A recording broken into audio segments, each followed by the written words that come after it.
नमस्कार दोस्तों। लोकप्रिय शायर शहरयार की गजल की दो पंक्तियां हैं। सीने में जलन, आंखों में तूफान सा क्यों है, इस शहर में हर शख्स परेशान सा क्यों है। रांची हो या इलाहाबाद, पटना हो या दिल्ली, हर शहर में उथल पुथल मचा है।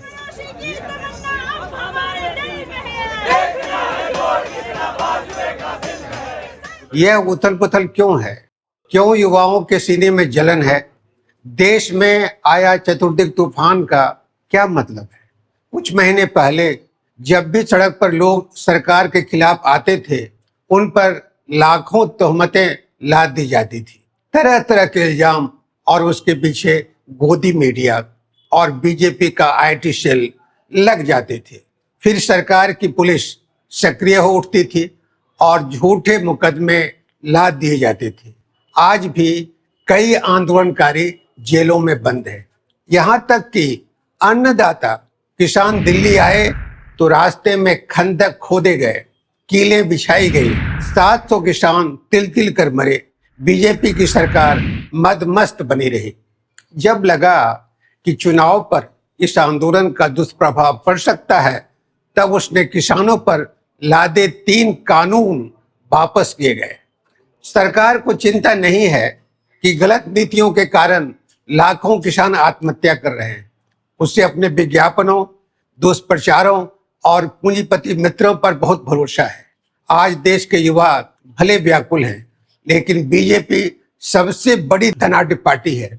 उसके खजानों में करोड़ों करोड़ रुपए जमा हैं। वोट खरीदना हो या सांसद, खजानों में कोई कमी नहीं है। एक निर्धन मुल्क में किसी पार्टी फंड में अकूत पैसा न केवल चौंकाता है, बल्कि वह लोकतंत्र के काले अध्याय की कथा भी कहता है। 2014 में युवाओं की पूरी जमात नरेंद्र मोदी जी के सामने हर हर मोदी कर रही थी।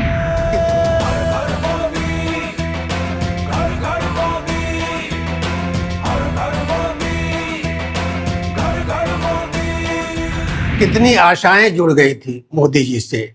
घनघोर अंधेरे में एक नई उम्मीद बनकर वे आए थे।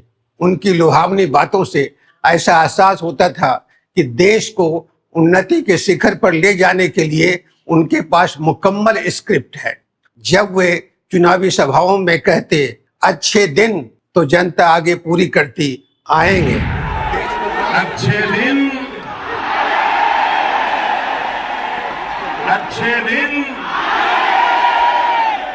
वाह। देश को पक्का भरोसा हो गया था कि दुर्दिन के दिन गए और चमकदार दिन आए। फिर उन्होंने युवाओं के लिए उनका जबरदस्त पैकेज की घोषणा की। प्रति वर्ष 2 करोड़ की नौकरी, बेरोजगार युवाओं को तपती गर्मी में ठंडी हवा का झोंका सा लगा। मोदी जी जो कहते, युवाओं को उन पर पूरा यकीन होता। यहाँ तक कि जब नरेंद्र मोदी जी ने यह कह दिया कि देश में 70 सालों में कुछ नहीं हुआ, युवाओं को लगा कि सचमुच देश में कुछ नहीं हुआ है। नारों में देश खो गया और खो गई युवाओं की चेतना। बीच बीच में संदेह होता, लेकिन फिर युवा उनके पीछे चल देते। पहले चुनावों से अच्छे दिन के नारे गायब हुए, 2 करोड़ नौकरियों का वादा भी लुप्त हुआ, और फिर नरेंद्र मोदी जी की चौकीदारी शुरू हुई। आप आश्वस्त रहिए, आपका ये चौकीदार पूरी तरह से चौकन्ना है। मैं हूं चौकीदार से एक नई चमकदार यात्रा शुरू हुई। कुछ वर्षों में दसियों लुटेरे देश का करोड़ों करोड़ लेकर चंपत हो गए। ललित मोदी, विजय माल्या, मेहुल चौकसी जैसे लुटेरे विदेशों में आराम से रह रहे हैं। बीजेपी सरकार जनता को भरोसा दिलाती रही कि सभी को पकड़ कर लाएंगे और जेलों में ठूस देंगे, लेकिन आज तक कोई नहीं पकड़ा गया। भगोड़े लोगों और बीजेपी सरकार से क्या आंतरिक संबंध है, इसकी जांच हो तो चौंकाने वाले नतीजे आएंगे। बीजेपी सरकार की चालें और पूंजीपरस्त नीतियों के कारण युवाओं के सपने भंग होते रहे। युवाओं को महसूस होने लगा कि पांव में पड़ी बेड़ियां और गर्दन पर लटकी तलवार के खिलाफ जंग लड़ना ही होगा। यही कारण है कि वर्षों से जो आवाजें रुकी थी वे फूट पड़ी हैं। वर्तमान की पीड़ा और भविष्य की असुरक्षा उनकी चेतना में तूफान बनकर आई है। सरकार उसे पुराने तरीकों से दबाने की कोशिश कर रही है। उन्हें पुलिस की लाठी, अपने लंपट कार्यकर्ताओं और पिटे पिटाए नारों में बहुत भरोसा है। मोदी जी नौकरियों का एक नया पिटारा लेकर आए हैं। पुलिस डंडे चलाने से चूक नहीं रही। उनके टीकाधारी कार्यकर्ता आंदोलनकारी बच्चियों को धमका कर माफी मंगवा रहे हैं। यहां तक कि बलात्कार करने की धमकियां लगातार देते रहते हैं। बीजेपी की मातृ संस्था आरएसएस के लोग सड़कों पर आए छात्रों को देशद्रोही बताने से नहीं चूकते।